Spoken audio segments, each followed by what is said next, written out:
पहला प्रश्न, विचार की ऊर्जा भाव में कैसे रूपांतरित होती है? चैतन्य कीर्ति। चित्त की दो अवस्थाएं हैं,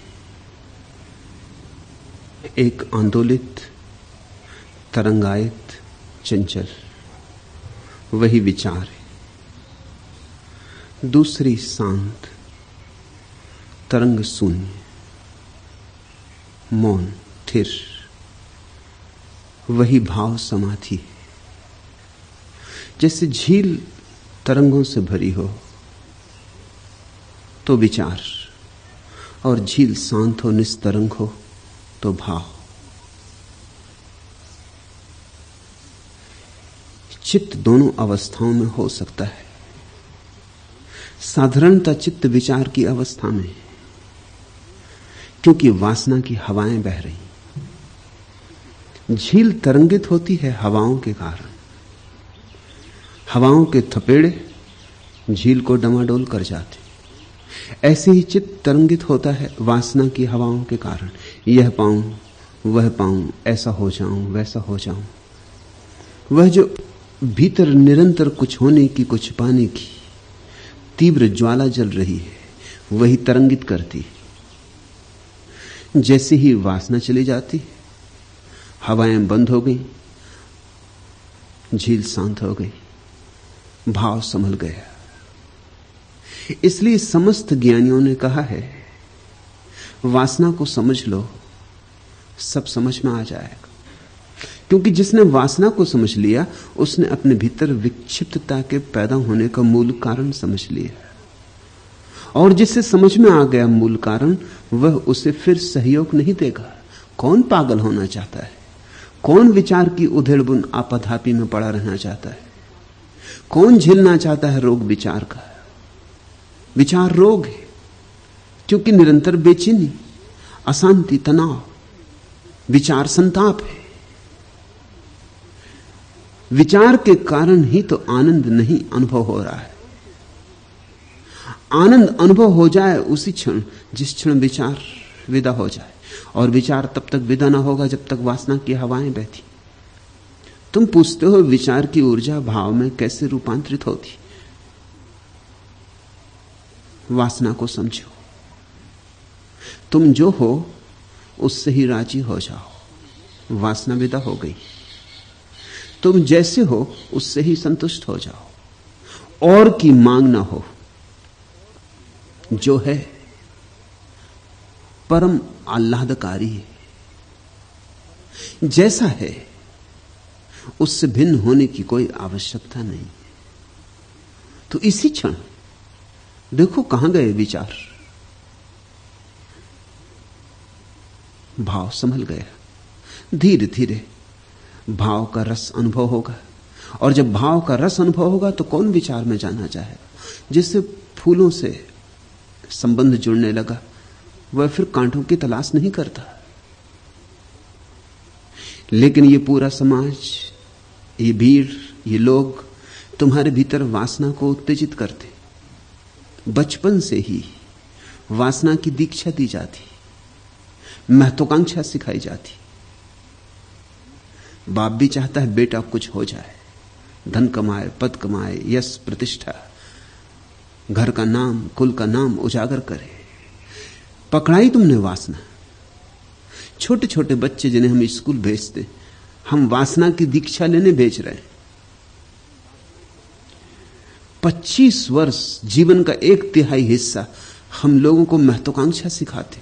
कैसे तुम प्रथम हो जाओ, कैसे दूसरों को पीछे छोड़ दो, चाहे कुछ भी कीमत चुकानी पड़े, चाहे जीवन ही खो जाए इस दौड़ में, मगर दौड़ के आगे हो जाना।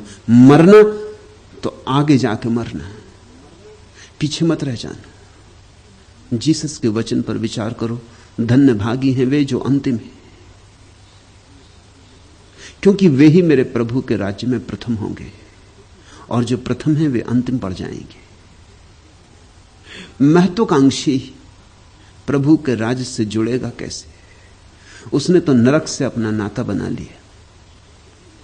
फिर जीवन भर की आपाधापी के बाद न मालूम कितने घाटों का गंदा पानी पीने के बाद, न मालूम कितने रास्तों की धूल धमास से लग जाने के बाद, जब जिंदगी का सूरज अस्त होने लगता है और जब लगता है कि हाथ कुछ लगा नहीं, खाली के खाली रह गए, दौड़े बहुत पहुंचे नहीं कहीं, तब पश्चाताप घेरता है। तब मन सोचता है अब समाधि कैसे पाले, अब परमात्मा को कैसे पाले। और फिर तुम्हें मन ने धोखा दिया, वही पाने की भाषा। अब तुम्हें नई महत्वाकांक्षा पकड़ी। इस महत्वाकांक्षा का रूप भर धार्मिक है, ढंग भर धार्मिक है, इसकी आत्मा तो वही की वही है। तुम चाहे धन चाहो चाहे धर्म, पद चाहो चाहे परमात्मा, जब तक चाह है तब तक हवाएं बहती रहेंगी और चित्त तरंगित होता रहेगा। जो धन चाहता है उसके चित्त में धन के विचार उठते, जो परमात्मा चाहता है उसके मन में परमात्मा के विचार उठते, लेकिन विचार तो जारी रहेंगे। इससे क्या फर्क पड़ता है कि विचार किसके, धन के हैं कि धर्म के? धार्मिक विचार हो कि अधार्मिक विचार हो, विचार विचार है, और जहां विचार है वहां अशांति है। इसलिए मैं तुम्हें धार्मिक विचार नहीं सिखा रहा हूं, मैं तुम्हें निर्विचार की दीक्षा दे रहा हूं। आमतौर से यही चल रहा है मंदिर मस्जिदों में। जो लोग सांसारिक विचारों से भरे हैं उन्हें हम कैसे आध्यात्मिक विचारों से भर दें बस। मगर क्या फर्क पड़ता है? रोग का नाम धार्मिक रख लिया, अच्छा प्यारा नाम रख लिया, इससे क्या फर्क पड़ता है? जब तक तुम कुछ भी होना चाहते हो, जब तक तुम भविष्य में कुछ होने की आकांक्षा रखते हो, जब तक तुम कल के प्रति आतुर हो, आकांक्षी हो, अभीप्सु हो, तब तक तुम अशांत रहोगे। विचार की धारा बहती रहेगी, और विचार की धारा बहती रहेगी, तुम परमात्मा से टूटे रहोगे। मैं तुमसे यह कह रहा हूं कि धार्मिक विचार भी परमात्मा के और तुम्हारे बीच उतनी ही बड़ी बाधा है जितनी सांसारिक विचार। विचार बाधा है, निर्विचार मिलन। गोरख ने कहा है, अदेखी देखी बा, देखी बिचारी बा, अदसिटी राखी बा चिया, पाताल की गंगा ब्रह्मांड चढ़ाई बा, तहां बिमल बिमल जल पिया। जो नहीं दिखाई पड़ता उसे देखना है तो साधारण आंखें काम ना दे सकेंगी। जो नहीं विचार में आता उसका अनुभव करना है तो विचार की प्रक्रिया साथ ना दे सकेगी। अदेखी देखी बा, जो दिखाई नहीं पड़ता उसे देखना है तो आंख बंद करके देखना होगा। वो दिखाई तो पड़ते नहीं, आंख खोल के तो जो दिखाई पड़ता है वह संसार है। अदेखी देखी बा, देखी बिचारी बा। फिर उसे देख के नहीं रह जाना है, उसे देखकर अपने अंतरतम में प्रविष्ट कराना है, उसे सूझना है, बूझना है। जो दिखाई पड़ जाए उतने से ही काम हल नहीं हो जाता। जो झलक मिल जाए वह हमारी आत्म अवस्था में सम्मिलित हो जानी चाहिए। जो झलक मिले वो बिजली की कौंध जैसी ना हो कि आई और गई, हमारे भीतर जलते हुए एक शाश्वत दिए की भांति हो जिसका प्रकाश बना ही रहे, बना ही रहे। अदिसिट राखी बा चिया, वह जो अदृश्य है उसमें अपने चित्त को डुबाना है और अपने चित्त में अदृश्य को संभालना है। पाताल की गंगा ब्रह्मांड चढ़ाई बा, और वो जो ऊर्जा की गंगा है जो नीचे की तरफ बही जा रही, वासना में, कामना में, महत्वाकांक्षा में, जो संसार की तरफ प्रवाहित है।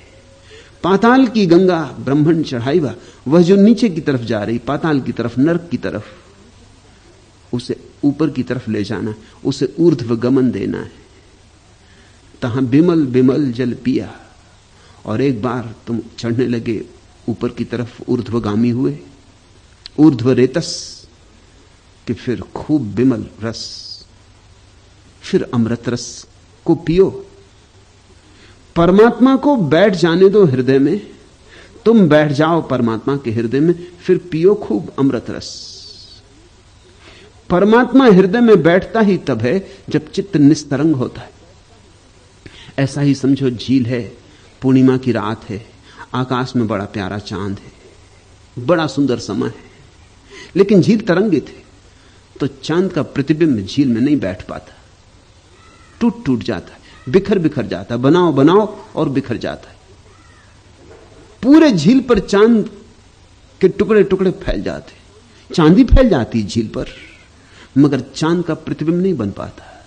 फिर झील शांत हो गई, हवाएं अब नहीं बहती, अब सन्नाटा है, अब झील ध्यानमग्न हो गई, अब झील समाधिस्थ हो गई, अब चांद का प्रतिबिंब बनता है, अब चांद पूरा का पूरा झील में बैठ गया। ऐसी ही घटना घटती है। परमात्मा तो चारों तरफ मौजूद है, पूर्णिमा तो है ही, क्योंकि परमात्मा एक क्षण को भी अनुपस्थित नहीं हो रहा है।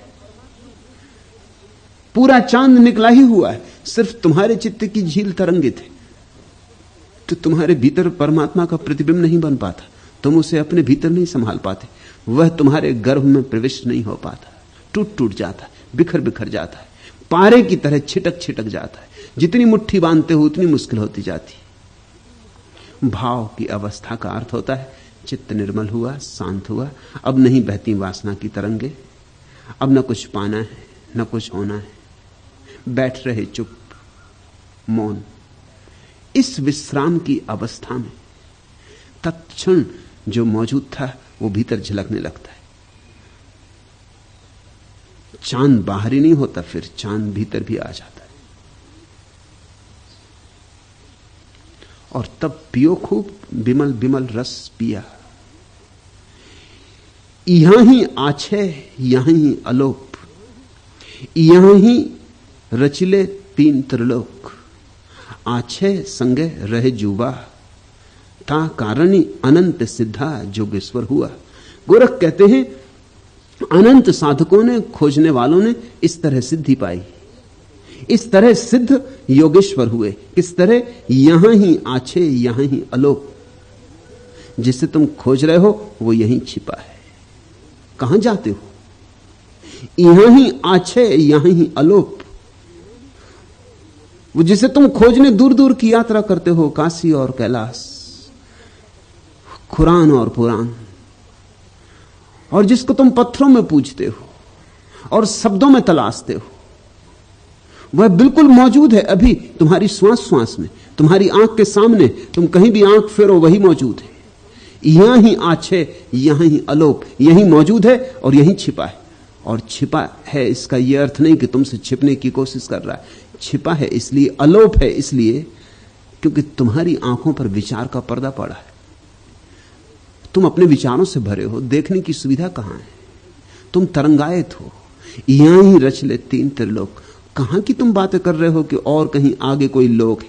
यही तीनों लोक है। नरक भी यही है, पृथ्वी भी यही, स्वर्ग भी यही। सब तुम्हारी दृष्टि की बात है। इधर दृष्टि बदली कि उधर सृष्टि बदली।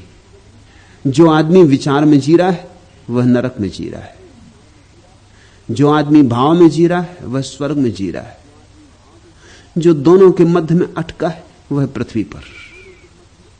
इस पृथ्वी पर अधिक लोग नरक में जी रहे हैं। तुम ये मत सोचो कि नरक कहीं पाताल में। भूलो पुरानी व्यर्थ की बकवास। अगर खोदते चले जाओगे जमीन को तो पाताल में तो अमेरिका है, नरक नहीं। और अमेरिका के भी लोग यही सोचते कि नीचे तुम हो, नीचे ये पुण्य भूमि भारत। अगर अमेरिका खोदते ही चला जाए तो यहां निकल आएंगे पूना में। तुमको पाके बड़े हैरान होंगे कि शैतान इत्यादि कहां है, आंख कहां चल रही, कढ़ाई कहां है। जमीन गोल है, नीचे यही पृथ्वी है। इसलिए नीचे ऊपर की भाषा को प्रतीक समझो। नीचे का अर्थ जमीन के नीचे नहीं, और ऊपर का अर्थ आकाश में मत देखने लगो। नीचे का अर्थ है विचार, ऊपर का अर्थ है भाव। नीचे का अर्थ है विक्षिप्तता, ऊपर का अर्थ है विमुक्तता, और दोनों के मध्य में पृथ्वी है। जो लोग नरक में जी रहे हैं वो दुख पा रहे हैं, बहुत दुख पा रहे हैं, अभी पा रहे हैं, इसी क्षण पा रहे हैं। करो क्रोध और तुम नरक में प्रविष्ट हो गए। जलने लगी आग। किस आग का विचार कर रहे हो? और कौन से कड़ाहे चाहिए? क्रोध जितना गला देता है और जितना जला देता है, और क्या जलाएगा? होने लगे दग्ध, डूबने लगे जहर में, कड़वाहट फैलने लगी प्राणों पर। और करो प्रेम, करुणा, और उठने लगे ऊपर। ऊर्ध्वगमन शुरू हुआ। खुले द्वार स्वर्ग के। आकाश में नहीं है स्वर्ग, ऊपर कहते हैं इसलिए कि वह ऊपर की अवस्था है। तुम्हारी चेतना की ऊपरी से ऊपरी अवस्था का नाम है भाव। तुम्हारी श्रेष्ठतम अवस्था है, तुम्हारे भीतर का गौरी शंकर। लेकिन लोग सोचते हैं कि गौरी शंकर पर कुछ है, इसलिए कैलाश पर तीर्थ बन गया। तीर्थ तुम्हारे भीतर है, तुम्हारे भीतर है कैलाश। तुम्हारी चेतना जब परम शांत होती है तो गौरी शंकर बन जाती। ऊंचे से ऊंचा हिमालय भी तुमसे नीचे पड़ जाता। तुम उड़ने लगे आकाश में, तुम आकाश हो गए। और जब तुम नीचे गिरते हो तो नरक हो जाते हो। दोनों के मध्य में पृथ्वी। अधिकतम लोग नरक में जी रहे हैं, बहुत थोड़े से लोग पृथ्वी पर जी रहे हैं, और बहुत विरले लोग स्वर्ग का अनुभव कर रहे हैं। और सब अभी है, यही है। गोरख का वचन बहुत अद्भुत है। यहां ही रच ले तीन त्रिलोक। रच लो यहीं, जो भी तुम्हें करना हो, जो भी तुम्हें बनाना हो, जहां तुम्हें जीना हो। ये तुम्हारी जीवन की शैली पर निर्भर है। आछे संगे रहे जुबा। यही तुम्हारे भीतर, तुम्हारे शून्य में सब छिपा है। तुम्हारे सहस्त्रार में सब छिपा है। यही आलोकों का आलोक छिपा है, प्रकाशों का प्रकाश। इसी शून्य में परमात्मा विराजमान है। इसमें जो डूबा वह सिद्ध हुआ, योगेश्वर हुआ। आछे संगे रहे जुबा। अपने ही भीतर के शून्य से संबंध बना लो। ता कारण ही अनंत सिद्धा जोगेश्वर हुआ। और उतने ही कारण से, बस उतने ही कारण से, अपने शून्य से संबंध बना लेने से अनेक अनेक लोग योग की परम अवस्था निर्विकल्प समाधि को उपलब्ध हो गए। भक्त उसी को भाव समाधि कहते हैं।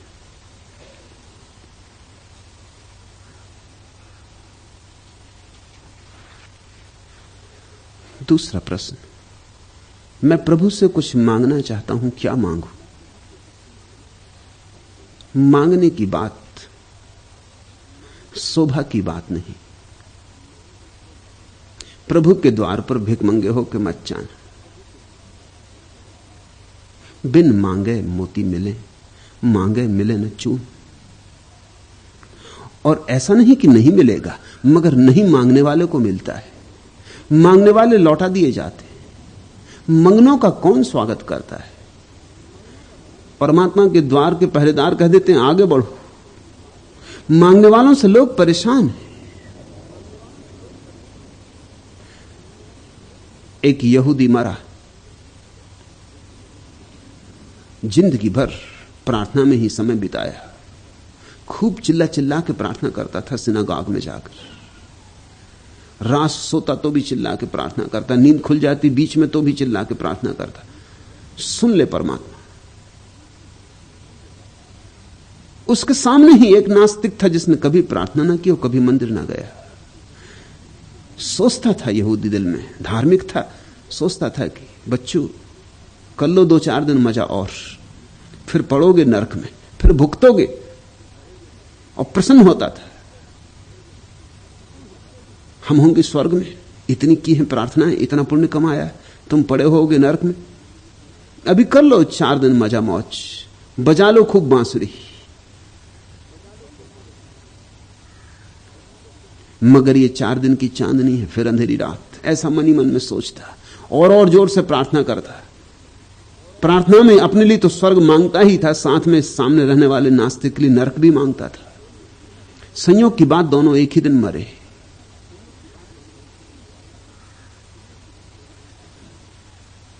देवता लेने आए, धार्मिक को नरक की तरफ ले चले। वो बहुत चिल्लाया कि क्या कर रहे हो,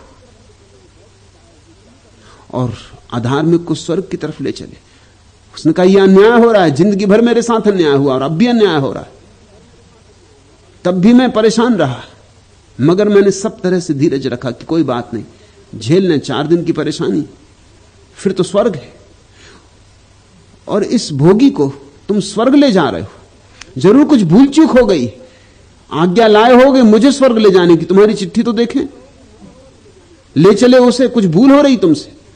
मगर उन्होंने कहा कोई भूल नहीं हो रही, अगर तुम्हें ज्यादा परेशानी हो तो हम दोनों को परमात्मा के सामने ले चलें। उसने कहा कि जरूर ले चलो, वहां निर्णय हो जाएगा। परमात्मा के सामने जाकर उसने फिर चिल्लाया, पुरानी आदत थी। परमात्मा ने कहा तो मैं तुम्हारे सामने आप क्यों चिल्ला रहे हो, क्या चाहते हो?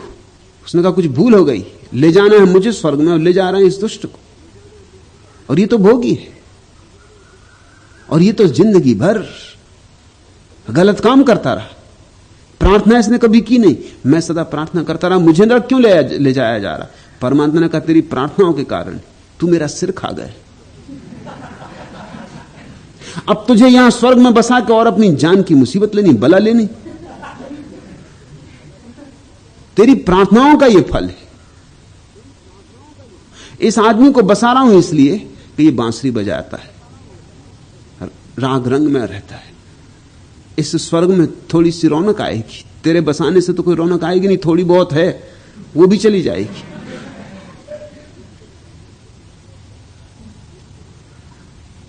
तुम मांगोगे प्रभु से कुछ तो क्या मांगोगे? कुछ क्षुद्र ही मांगोगे। अच्छा तो हो कि न मांगो।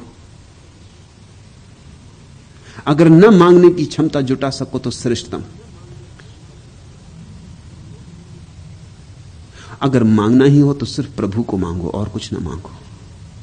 नंबर 2 की बात है वह मन माने ही नहीं, मन को आदत ही मांगने की पड़ गई हो, बिना मांगे चित्त राजी ही ना हो, कांटा चुभता रहे, तो फिर प्रभु को ही मांग लो।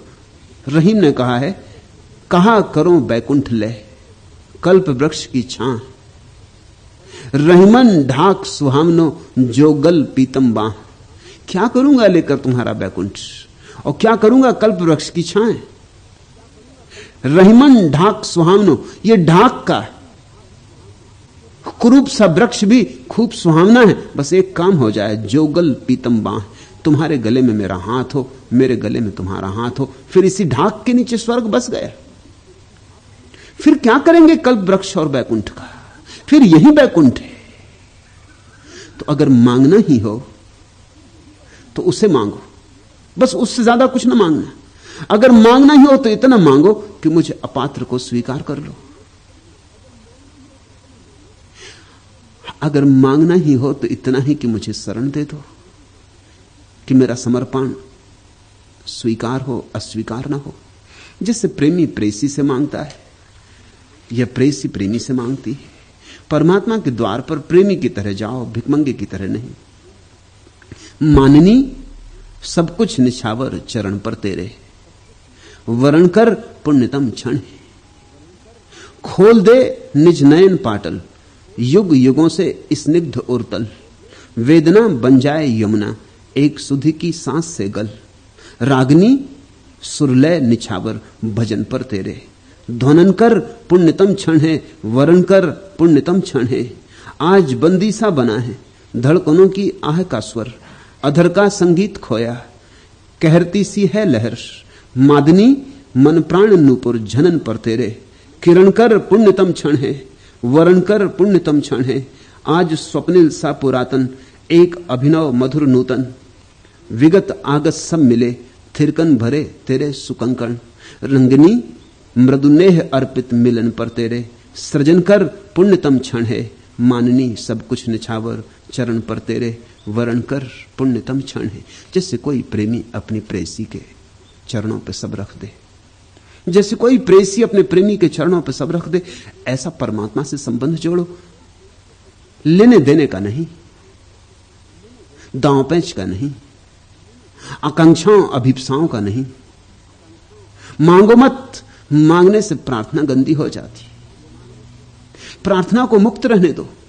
मांग से मुक्त तो ही प्रार्थना आकाश में उड़ पाती, नहीं तो मांग के पत्थर भारी हो जाते, प्रार्थना को पृथ्वी पर ही गिरा देते, आकाश तक नहीं उठ पाती। मांगोगे क्या? तुम्हारा मन ही तो मांगेगा ना। मन से मुक्त होना है, उसकी मांग की पूर्ति चाहोगे तो मन से मुक्त कैसे होगे? मांगोगे क्या? मांग भी तो एक विचार है ना। विचार के ही बाहर जाना है और विचार की ही पूर्ति मांगोगे तो बाहर कैसे जाओगे? मांगो मत, मौन हो जाओ। उसके सामने मौन निवेदन पर्याप्त है। बह जाओ उसके चरणों में गंगा जल जैसे, धो दो उसके चरण अपने जीवन से, बस इतना काफी है। और मिलता है बहुत, बिन मांगे मिलता है। मैं ये नहीं कह रहा हूं कि मिलता नहीं, मगर मिलता उसी को जो मांगता नहीं। मांगने वाले को नहीं मिलता। मांगने वाला अपनी मांग के कारण ही अड़चन खड़ी कर देता है। फिर भी न संभाल सको तो मैं कहता हूं कुछ मांग लेना, परमात्मा को मांग लेना, या कुछ परमात्मा को मांगने की आकांक्षा ही ना जगती हो, क्योंकि बहुत मुश्किल से परमात्मा को मांगने की आकांक्षा जगती। वह तो जिसके भीतर प्रेम जगाया है वह परमात्मा को मांग सकता है, मगर अधिक लोगों के भीतर प्रेम ही नहीं।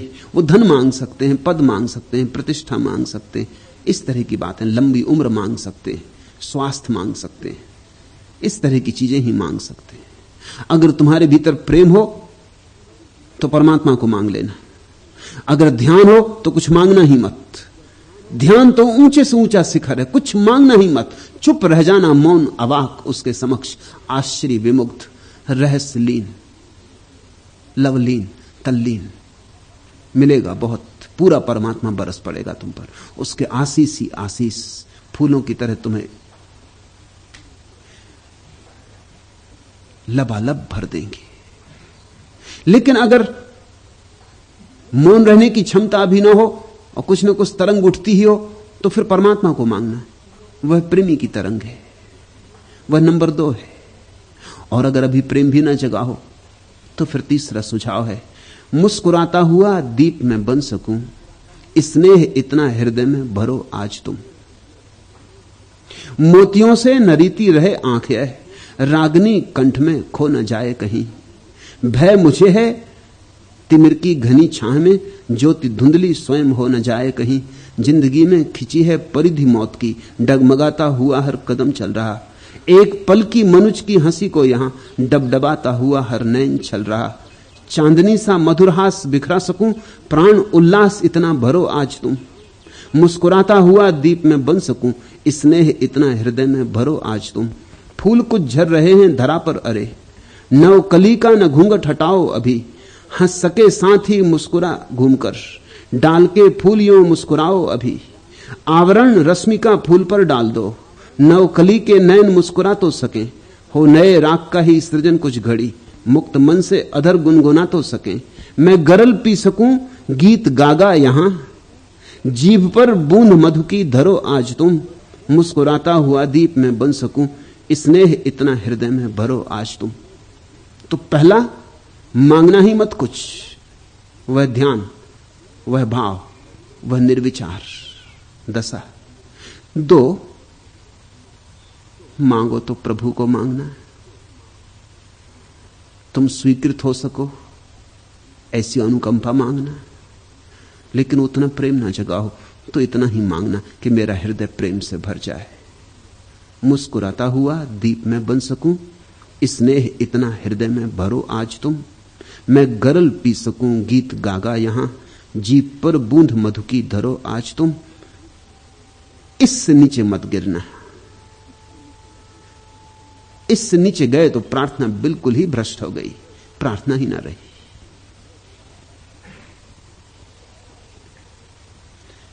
तीसरा प्रश्न, गोरखनाथ पंडितों के खिलाफ क्यों है और क्या करें?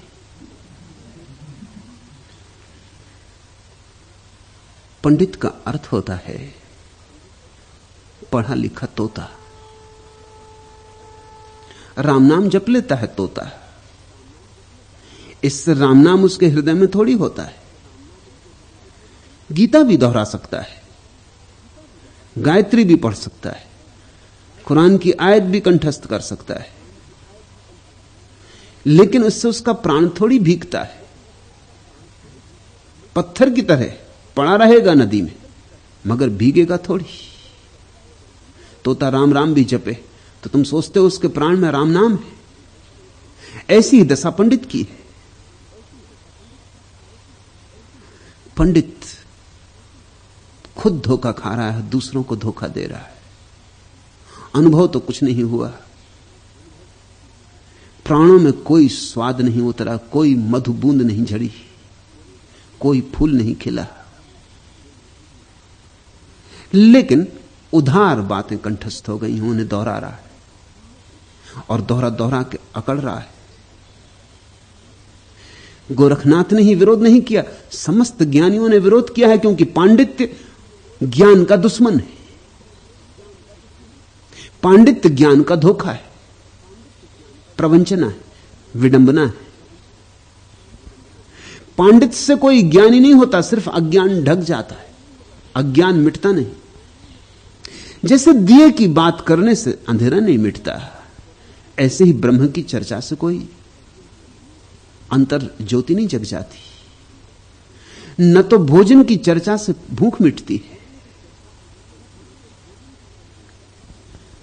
भोजन से मिटती है, और पंडित चर्चा में ही लीन हो गया है और भूल ही गया है कि भोजन पकाना भी है। पंडित पाक शास्त्रों को ढोता रहता है,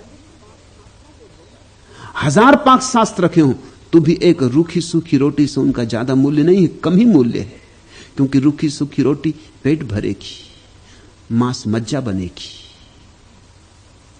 संतों की वाणी चाहे उतनी अलंकृत ना हो, नहीं है, गोरख की भी वाणी बहुत अलंकृत नहीं है, सीधे साधे दो टूक शब्द हैं,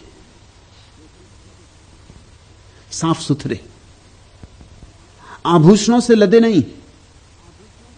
शायद पंडित की भाषा ज्यादा परिमार्जित हो,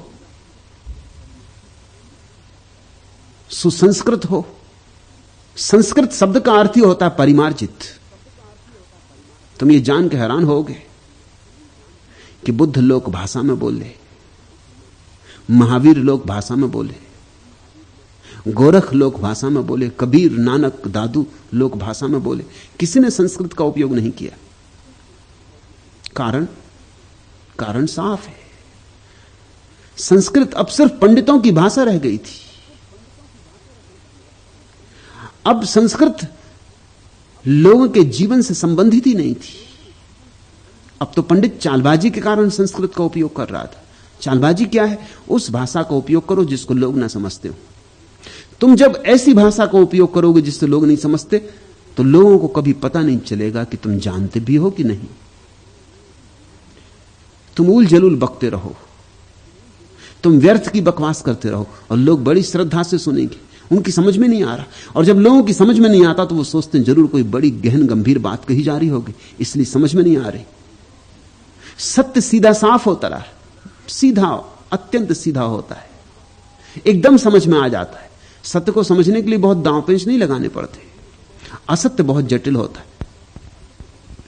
तुम देखते हो ना, डॉक्टर से दवा लिखवाने जाते हो तो वो हिंदी या मराठी में या अंग्रेजी में नहीं लिखता, वो लैटिन और ग्रीक में लिखता है नाम दवा के। लैटिन और ग्रीक में लिखने का कारण है कि तुम्हारी समझ में नहीं आता। और डॉक्टर की लिखावट देखी, वो ऐसा लिखता है कि दोबारा उसको खुद भी पढ़ना पड़े तो अटक जाए।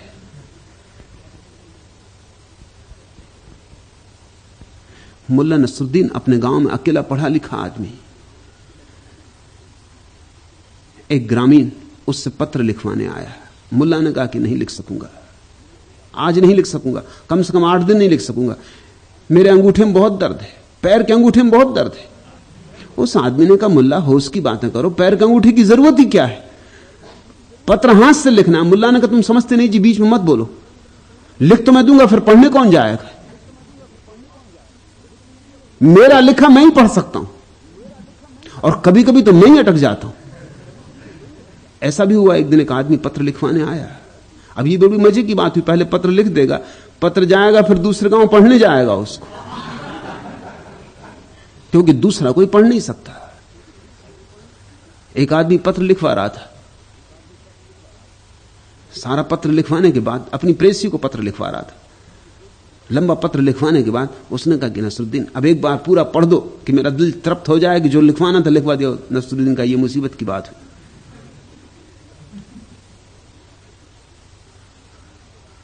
उसने कहा क्यों, क्या हर्ज है पढ़ने में? नसरुद्दीन ने कहा पहली तो बात यह कि पत्र मेरे नाम नहीं लिखा गया तो मैं कैसे पढ़ सकता हूं।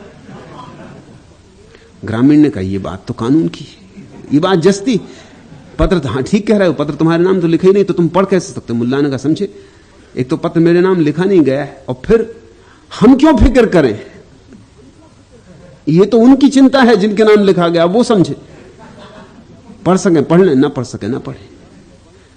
डॉक्टर लिखता है लैटिन और ग्रीक में, और वो भी इस तरह से लिखता है कि पढ़ा ना जा सके। मैंने सुना है एक डॉक्टर ने अपने एक मरीज को निमंत्रण भेजा कि मेरी लड़की का विवाह है तो कल सांझ भोजन पर आमंत्रित हो। उसने पत्र देखा, वो समझा कि कोई प्रिस्क्रिप्शन भेजा डॉक्टर ने। वो गया केमिस्ट की दुकान पर और केमिस्ट ने जल्दी से मिक्सचर भी बना के दे दिया। वो 2 दिन मिक्सचर पिया, तब डॉक्टर का फोन आया, भाई तुम आए नहीं, लड़की की शादी भी हो गई, मैंने पत्र भी भेजा था। तब सारा राज खुला। केमिस्ट भी पढ़े या ना पढ़े, जल्दी से मिक्सचर तो बना ही देता है। वो लैटिन और ग्रीक में लिखने का कारण है, नहीं तो तुम केमिस्ट को जाके 15 रुपए नहीं चुकाओगे। समझो कि उस पर लिखा हो अजवाइन का सत्य, अब तुम 15 रुपए नहीं चुका सकते। अजवाइन का सत्य तुम कहोगे 4 पैसे का 15 रुपए मांग रहे हो, लेकिन लैटिन में कोई बड़ा ही अपरिचित शब्द लिखा है, 15 नहीं कोई 50 भी मांगे तो चुकानी पड़ेगी। तुम्हें पता ही नहीं कि अजवाइन का सत्य। संस्कृत उपयोग की जाती रही पंडितों के द्वारा ताकि लोग मूढ़ रखे जा सके। ऐसा इसी देश में नहीं हुआ, पोप और पादरी लैटिन और ग्रीक का उपयोग करते रहे। पुरानी भाषाओं का उपयोग जो मर चुकी हैं, जिनमें अब कोई जीवन नहीं रह गया है, लोग जिन्हें जानते नहीं। संत तो सीधी सादी बात बोलते हैं, लोग भाषा में बोलते हैं। तुम जो भाषा समझते हो वही बोलते। अपना अनुभव लोगों तक पहुंचाना है तो वही भाषा बोलनी चाहिए जो लोग समझते हैं। लेकिन जिनके पास अनुभव नहीं है, पहुंचाने को कुछ है ही नहीं, उनके लिए तो यही उचित है कि वो ऐसी भाषा बोलें कि कोई समझे ना। समझ गए तो पकड़े जाएंगे। पंडित उधार है, बासा है, उसने परमात्मा को स्वयं नहीं देखा है। हां, उसने शास्त्र पढ़े हैं जिनमें परमात्मा की चर्चा है, उसने तर्क किया है, विचार किया है, सोचा है, ध्याया नहीं, अनुभव नहीं किया। इसलिए विरोध है। विरोध में कोई पंडित की दुश्मनी नहीं है, पंडित पर करुणा है, उसे भी चेताना है, उसे भी जगाना है। गोरख का वचन है, पढ़ दे कि पंडिता रह दे कि सारम, अपनी करनी उतरवा पारम। किसी पंडित से कह रहे हैं पढ़ देख पंडिता, देख लिया पढ़ पढ़ के, अब जरा करके भी देख ले, रही देख सारम, अब जरा सार को रह के भी देख ले। एक बात तुझसे कह देता हूं, अपनी करनी उतरवा पारम, करेगा तो ही पार उतरेगा। अपनी करनी उतरवा पारम। ये किताबें डूब जाएंगी, ये कागज की नावें हैं, इनको लेके सागर में मत उतर जाना। ये मत कहना कि हमने वेद से बनाई है ये नाव, ये काम नहीं आएगी, कागज की नाव है, ये डूब ही जाएगी। ये खुद भी डूबेगी, तुझे भी डुबाएगी। और खतरा यह है कि तू लोगों को समझा रहा है, उन सबको भी डुबाएगी। तू खुद अंधा है और सोचता है दूसरे अंधों को मार्ग दिखा रहा हूं। अंधा अंधा ठेलिया, दो ही कूप पड़ंत, वो दोनों कुएं में गिर गए। पढ़ी देख पंडिता, कहते हैं देख तो चुका तू पढ़ पढ़ के, मिला क्या, सार क्या पाया? अब रही देख सारम, अब हमारी सुन, अब जरा जीवन में उतरने दे, अब जरा जीवन से जुड़ने दे। अब विचार ही विचार मत कर समाधि के संबंध में, क्योंकि समाधि के संबंध में विचार से क्या होगा। अब तो निर्विचार हो, समाधि को उतरने दे। रही देख सारम, अपनी करनी उतरवा पारम। और करेगा उससे उतरेगा, जानेगा उससे उतरेगा, उसी की नाव बनेगी जो पार ले जाएगी। और दूसरों की नावें काम नहीं आती। इस जगत में कोई उधार ज्ञान काम नहीं आता। उधार ज्ञान तो सिर्फ अज्ञान को ढांक लेता है। वेद कतेब न पाखी वाणी, सब ढकी तली आणी। गगन सिसरी में शब्द प्रकाश्या तह बुझे अलख बिनाणी। गोरख कहते हैं सत्य का, ब्रह्म का ठीक ठीक निर्वचन न वेद कर पाए, न किताबी धर्मों की किताबें कर पाई, न कुरान, न बाइबल, न कोई और, कोई वाणी नहीं कर पाई उसका निर्वचन। ये सब तो उसे उल्टे आच्छादन के नीचे ले आए, इन्होंने तो उसे छिपा लिया। इन्हीं किताबों में डूब गया, खो गया सत्य। ये तो उस पर आवरण बन गए। इनके द्वारा सत्य का आविष्कार नहीं होता, इनके द्वारा सत्य का आविष्कार रुकता है, बाधा पड़ती है। वह तो शून्य समाधि में ही जाना जा सकता है।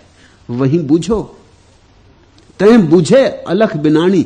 जो असली खोजी है ज्ञान का, जो असली विज्ञानी है, वो वहीं खोजता है, शून्य में, समाधि में। गोरख कहते हैं कहनी सुहेली, रहनी दुहेली, कहनी रहनी बिन थोथी, पढ़ा गुना सुबह बिलाई खाया, पंडित के हाथ रह गई पोथी।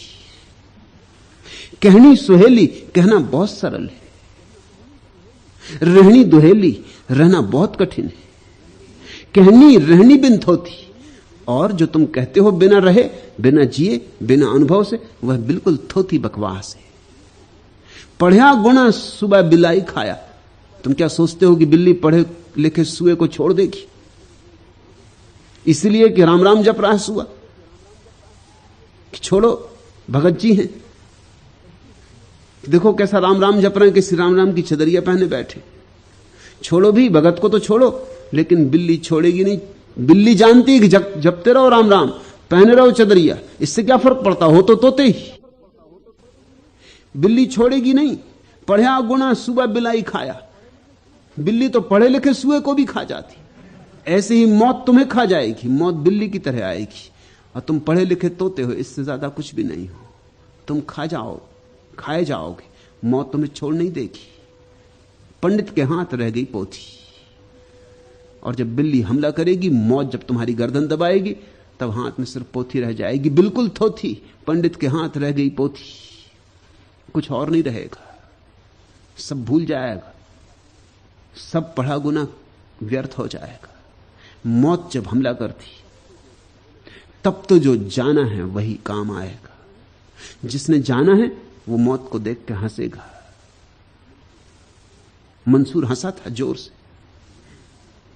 लोगों ने पूछा कि हम तो तुम्हें मार रहे हैं, तुम हंसते क्यों? मंसूर ने कहा मैं इसलिए हंसता हूं कि तुम जिससे मार रहे हो वो मैं नहीं हूं, और मैं जो हूं तुम उसे छू भी नहीं सकते, मानना तो बहुत दूर। नैनम छिदंती शस्त्राणी, कृष्ण कहते, नहीं शस्त्र छेद सकते उसे, ना हम दहती पाव का, और ना आग उसे जला सकते। मंसूर ने कहा इसलिए मैं हंस रहा हूं कि ये भी खूब मजा रहा। तुम कहते थे कि मारेंगे मंसूर तुम्हें, अब तुम मार किसी और को रहे हो, वो मैं हूं नहीं। तुम मेरा हाथ काट रहे हो, हाथ मैं नहीं हूं। तुमने मेरे पैर काट दिए, पैर मैं नहीं हूं। अब तुम मेरी गर्दन भी काट दोगे, मैं तुमसे कहे जाता हूं कि मैं गर्दन नहीं हूं, मैं तो भीतर बैठा साक्षी हूं। इसको तुम कैसे काटोगे? कोई शस्त्र छेद नहीं सकता और कोई आग जला नहीं सकती। यह अनुभव की बात है। पढ़ा लिखा तोता यह नहीं कह सकता था। पढ़ा लिखा तोता तो गिड़गिड़ाने लगता, भूल जाता राम नाम, बिल्ली की स्तुति गाने लगता कि माई छोड़, कि हो गई भूल, अब आज से तेरी प्रार्थना पूजा करूंगा। कहां के राम राम में पड़ा रहा।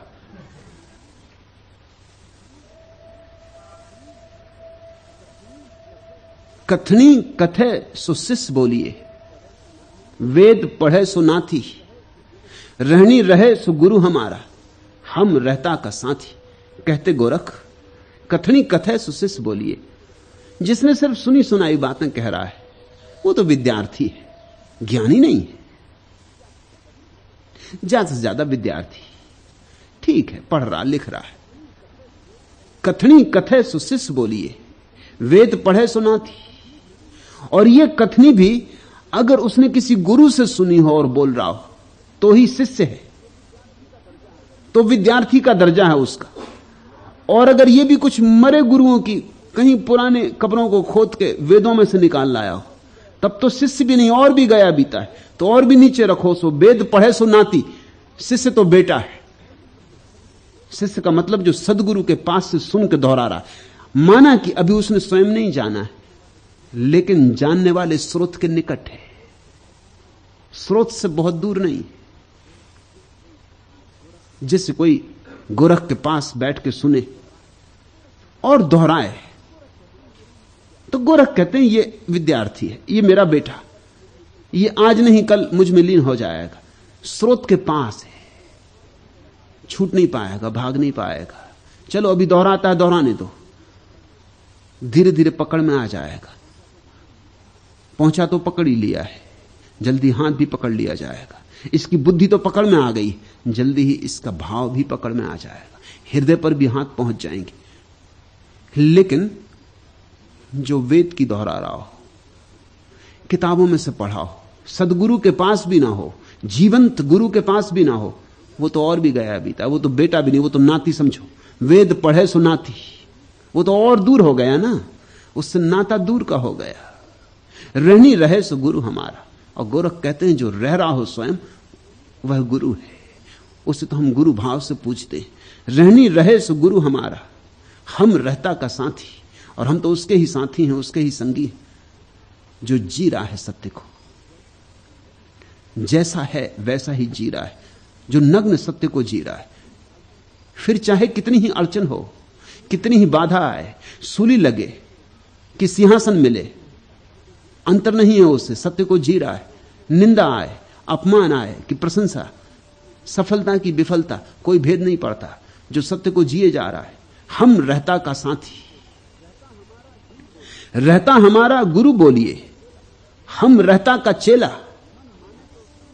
मन माने तो संगी फिरे, नहींतर फिरे अकेला।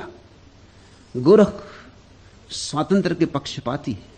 वो कहते हैं सहज भाव से जो घटे वही करना। अगर गुरु के पास रहने में आनंद आता हो सहज, तो साथ रहना, और अगर अकेले विचरण करने में आनंद आता हो तो अकेले विचरना, क्योंकि परमात्मा सब जगह मौजूद है। लेकिन सहज आनंद को मत खोना, उसको कसौटी समझना। जहां तुम सहज हो सको वहीं होने में सार है। रहता हमारा गुरु बोलिए, हम रहता का चेला। यही भाव तुम्हारे भीतर रहे कि जो जी रहा है सत्य को वही हमारा गुरु हो, पंडित नहीं, कोई बुद्ध पुरुष।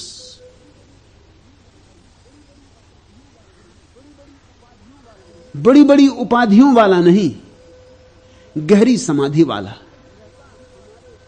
रहता हमारे गुरु बोलिए, हम रहता का चेला। यही भाव रहे कि हम उसके ही पास डूब जाएं, उसके ही चरणों में, जो जीता हो सत्य को। मन माने तो संगी फिरे, और फिर रस आए साथ रहने में, तो गुरु के साथ रहे, क्योंकि गुरु से जो स्वाद मिल गया है वो छूटने वाला नहीं है। मन माने तो संगी फिरे, नहींतर फिरे अकेला। कोई फिक्र नहीं, अकेले घूमो फिर जगत में, एकाकी घूमो, कोई अंतर नहीं पड़ता। एक बार लेकिन किसी मूल स्रोत से स्वाद ले लो, तुम्हारे कंठ में कुछ बूंदें पड़ जाएं सत्य की, समाधि की थोड़ी सी भनक आ जाए, थोड़ी सी उस बांसुरी की टेर तुम्हें सुनाई पड़ जाए, फिर सब ठीक है। फिर अकेले रहो, सत्संग करो, गुरु के पास रहो कि दूर रहो, सब बराबर है। लेकिन एक बार जलते दिए के पास आना जरूरी है, ताकि तुम्हारी बुझी ज्योति जल जाए। फिर कोई सदा पास रहना आवश्यक भी नहीं है। मन माने तो संगी फिरे, नहींतर फिरे अकेला। ज्ञान मुक्ति है, ज्ञान स्वतंत्रता है, ज्ञान जीवंत अनुभव है। पांडित थोथी बातें। गोरख या ज्ञानियों का विरोध पंडितों से इसलिए नहीं है कि कोई दुश्मनी है, बल्कि इसलिए है कि वे खुद भी धोखा खा रहे हैं और दूसरों को भी धोखा दे रहे हैं। अनुकंपा के कारण है, ताकि दूसरे जागें और पंडित भी जागें।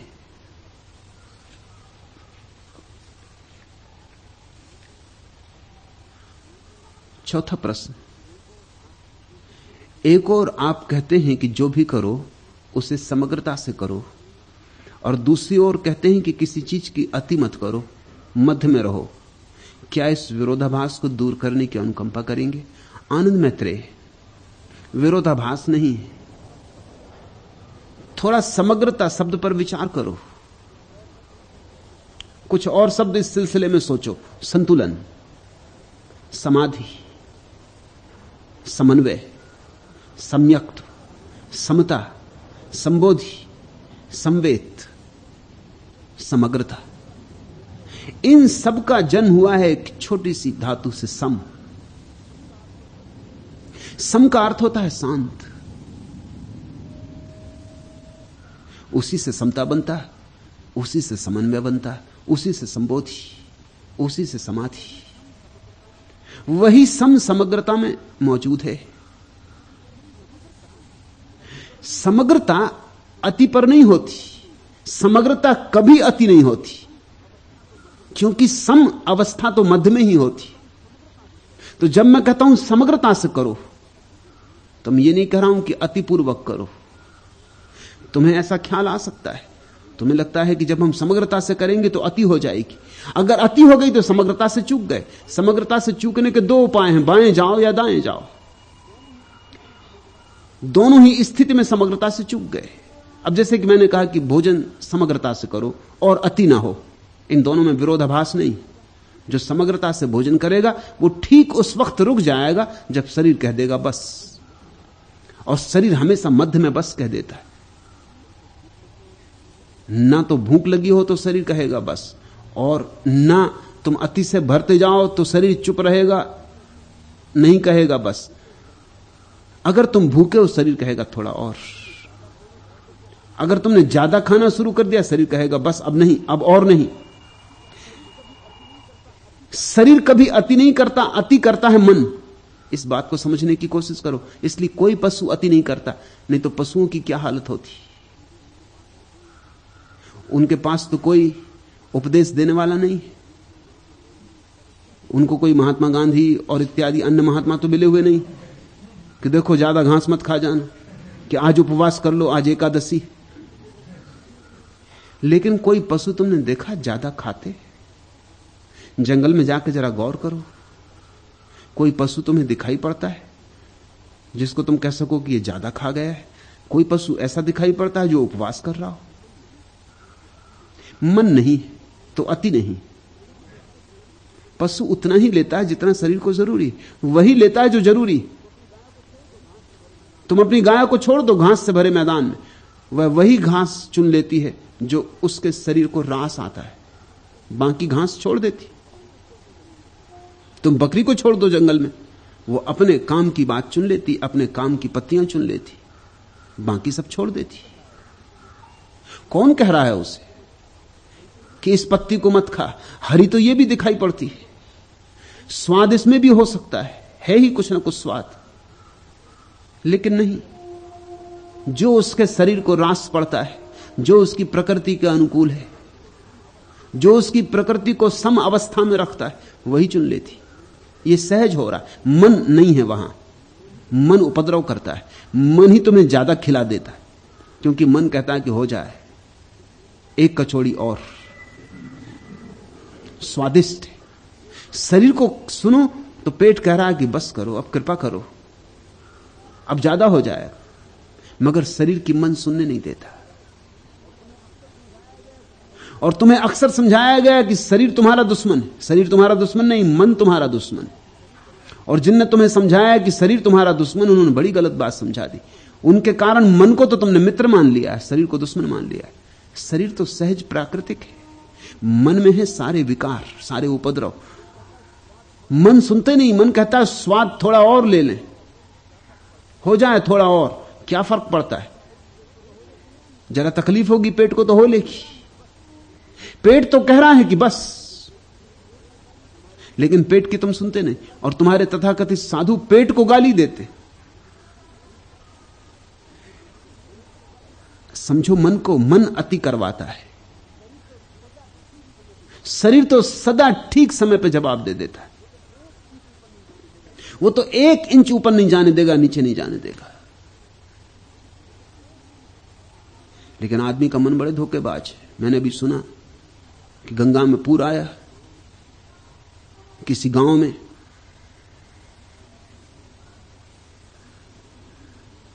प्रांत के मुख्यमंत्री गए, उन्होंने इंजीनियरों से कहा कि बात क्या है, हालत क्या है, खतरे के निशान को पानी छू रहा है। तो मुख्यमंत्री ने कहा कि भाई खतरे के निशान को थोड़ा ऊपर क्यों नहीं कर देते?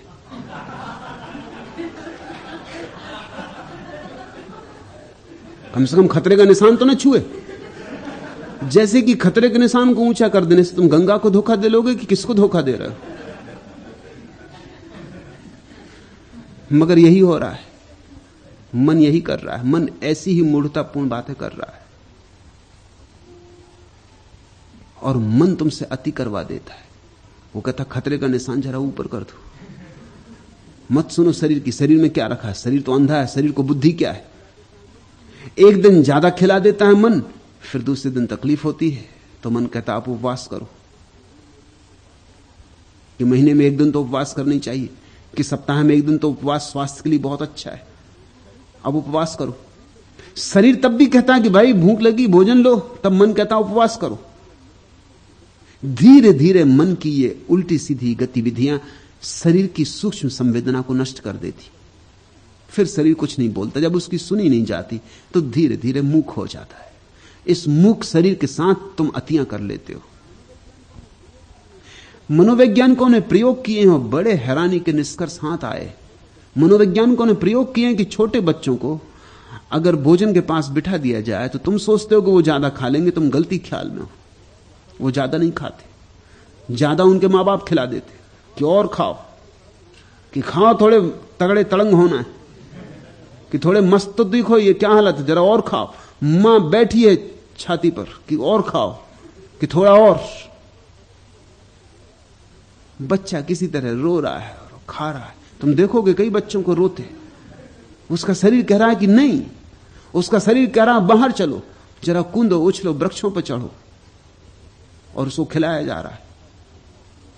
डॉक्टर तो बता देते हैं कि हर 3 घंटे में बच्चे को दूध पिलाना है। बच्चा पीते नहीं, वो मुंह फेर फेर लेता है, मां है कि दूध पिला रही क्योंकि 3 घंटे हो गए। ये औसत नियम काम के नहीं है। जब बच्चे को भूख लगेगी वो रोएगा, वो खुद खबर देगा। घड़ी देखने की कोई जरूरत नहीं। बच्चे के पास अपने भीतर शरीर की घड़ी है, मगर उसकी घड़ी को तुम खराब किए दे रहे हो। और सब बच्चों को अलग अलग भूख लगेगी। कोई को 4 घंटे में लगेगी, कोई को 3 घंटे में, किसी को 2 घंटे में भी लगेगी। अब बड़ी अड़चन हो गई। एक नियम बना लिया, औसत नियम। औसत नियम से सावधान रहना। औसत नियम ऐसा होता है जैसे यहां 500 आदमी बैठे, हमने सबकी ऊंचाई निकाल ली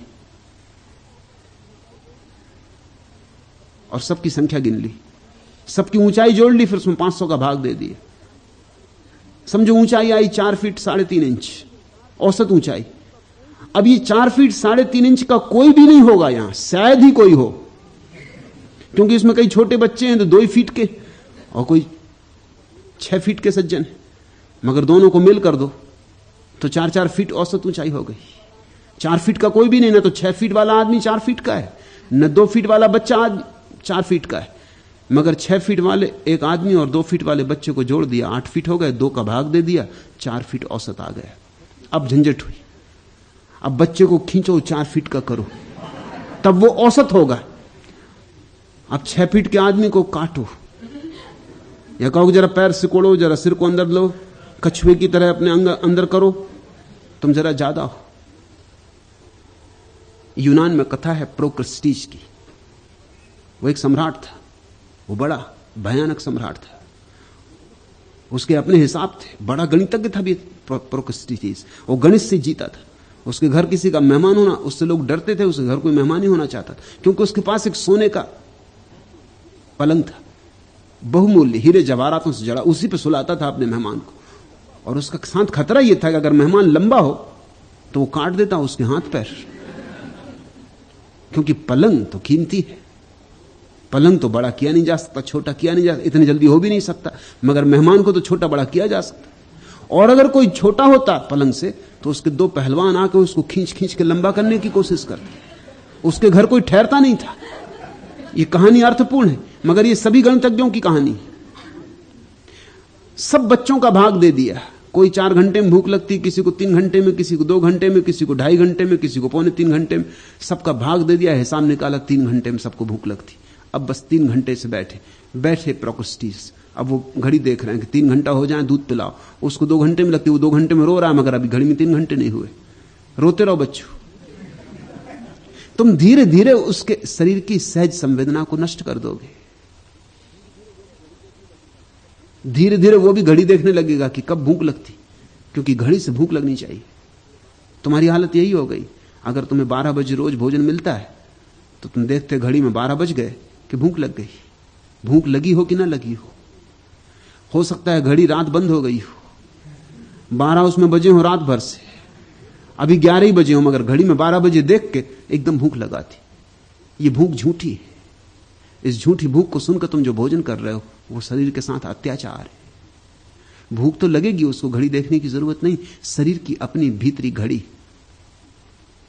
वैज्ञानिकों ने इस बात की खोज की कि शरीर घड़ी से चल रहा है। उसी हिसाब से तो स्त्रियों को ठीक 28 दिन में मासिक धर्म आ जाता। शरीर के भीतर अपनी घड़ी है, उसी के अनुसार तुम्हें ठीक वक्त पर भूख लग जाती, उसी के अनुसार तुम्हें ठीक वक्त पर नींद आ जाती, उसी के अनुसार इशारे मिल जाते हैं कि पेट भर गया, बस अब रुक जाओ। तुम अगर शरीर की मानकर चलो तो कभी अति नहीं होगी। न तुम ज्यादा खाओगे न तुम कम खाओगे, और समग्रता होगी। आनंद होगा। तुम जितना भी खाओगे उसमें पूरा आनंद होगा। तुम पूरे डूब के उस स्वाद को लोगे, क्योंकि स्वाद भी परमात्मा है। अन्नम ब्रह्म, उसके साथ भी तुम वही समादर, वही पूज्य भाव, वही पूजा जो मंदिर में होती, अन्न के साथ भी होनी चाहिए, भोजन के साथ भी होनी चाहिए, जीवन की सारी प्रक्रियाओं में होनी चाहिए। जब मैं तुमसे कहता हूं समग्रता से जियो, तो मैं ये नहीं कह रहा हूं कि अति कर जाओ। मैं यही कह रहा हूं कि अगर समग्रता से जीना है तो सम को ध्यान में रखना होगा, और सम अनति है, मध्य है। इसलिए समग्रता में जीना और अति ना करना, इसमें कोई भी विरोध नहीं है। ये एक ही सिक्के के दो पहलू हैं। 5वां प्रश्न, विरह के संबंध में कुछ कहें। विरह के संबंध में कुछ भी नहीं कहा जा सकता। विरह को अनुभव किया जा सकता है, क्योंकि विरह शब्दों में नहीं आता, आंसुओं में आता है। और विरह बोलता नहीं, मौन है, मूक है। विरह रोता है, विरह जागता है, विरह बोलता नहीं। विरह के संबंध में कुछ भी कहा नहीं जा सकता, लेकिन जिसने भी प्रेम को जाना वह विरह की अनुभूति से गुजरने लगेगा। तुम प्रेम को जानो, विरह तो उसके साथ आएगा। जितना गहन प्रेम होगा उतनी ही विरह अवस्था गहरी हो जाएगी। विरह का अर्थ यह होता है कि हमारा जो वास्तविक स्वरूप है वही हमसे चूक गया है, वही हमें नहीं मिल रहा है। जो हमारा केंद्र है वही हमसे छिटक गया है, और हम परिधि पर घूम रहे हैं कोल्हू के बैल की तरह। हमें अपनी आत्मा का ही अनुभव नहीं हो रहा है। हम देखते तो हैं पदार्थ को, लेकिन परमात्मा हमें दिखाई नहीं पड़ रहा है। और वही मालिक है। मालिक खो गया है, नौकर चाकर दिखाई पड़ रहे हैं। मंदिर की दीवारें समझ में आ रही, मंदिर की मूर्ति पहचान में नहीं आती। लेकिन ये तो प्रेम जगेगा तभी ये प्रतीति होनी शुरू होगी। प्रेम की पहली प्रतीति विरह है, और प्रेम की अंतिम प्रतीति मिलन है। प्रेम पहले पीड़ा की तरह शुरू होता है और आनंद की तरह पूर्ण होता है। विरह होगा तो खोज शुरू होती, विरह होगा तो मिलन की अभीप्सा जगती। विरह का अर्थ है हमें जैसे होना चाहिए हम वैसे नहीं, कुछ चूका चूका है, कुछ खाली खाली है। इसे देखो, हर एक व्यक्ति खाली खाली है। कौन है यहां भरा हुआ? कभी कभी कोई गोरख, कोई कबीर, कोई नानक भरा हुआ होता है। बाकी लोग बिल्कुल खाली खाली है, खाली बर्तन। इसलिए तो खूब आवाज कर रहे हैं। खाली बर्तन को जैसे याद आ जाए भरेपन की, खाली बर्तन जैसे भरे बर्तन को देखकर इस अभीप्सा से भर जाए कि मैं कब भरूंगा, और बिना भरे कैसे शांति होगी, कैसे आनंद होगा। इस भरेपन की आकांक्षा से विरह का जन्म होता है। वेदना मेरी अधर तक आ गई, कुछ कह न पाई। कट गए हैं पंख, पंछी गिर गया नभ से धरा पर। कसकते हैं घाव, फिर भी कुछ नहीं लाया गिरा पर। तुम बताओ, क्या मरण की वेदना वरदान बनती, या अधूरी साध निश्चल प्यार का अभिमान बनती। रागनी खुलकर मले में हंस गई, कुछ कह न पाई। वेदना मेरी अधर तक आ गई, कुछ कह न पाई। बज उठे हैं तार कंपित, राग हंसते मुग्ध मन से। खोल गोपन भाव रखती, सामने भोले नयन से। लाज का घूंघट हटाकर झांकते प्यारे सपन से। जो छिपे थे विस्मरण के, कफन में बिखरे रुदन से। प्राण की कोकिल सहर कर रह गई, कुछ कह न पाई। वेदना मेरी अधर तक आ गई, कुछ कह न पाई। पर नसीले नयन नभ में अश्रुओं के घन घुमड़ते। साधना की सेज पर ये रात दिन दुख सुख विहंसते। कल्पनाएं मिट गईं, पर आह भर पाई कभी ना। लुट गया सर्वस्व, फिर भी सांस कह पाई कभी ना। भोर की सुकुमार कलिका खिल गई, कुछ कह न पाई। वेदना मेरी अधर तक आ गई, कुछ कह न पाई। विरह की वेदना बड़ी मौन वेदना है, और मौन होती तभी तो गहरी हो पाती। बोलने से तो बात उथली हो जाती, न कहो तो बड़ी कीमती है, कह दो दो कौड़ी की हो गई। कहते ना, बंधी मुट्ठी लाख की और खुली तो खाक की। विरह चुप चुप रोता है, गुपचुप रोता है।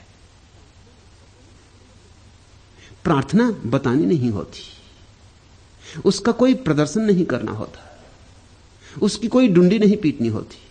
इसलिए मंदिरों में जहां तुम घंटे बजाकर शोरगुल मचा के प्रार्थना शुरू कर देते हो, वहां विरह नहीं है, वहां सिर्फ एक आयोजन है, सिर्फ एक औपचारिकता निभा रहे हो।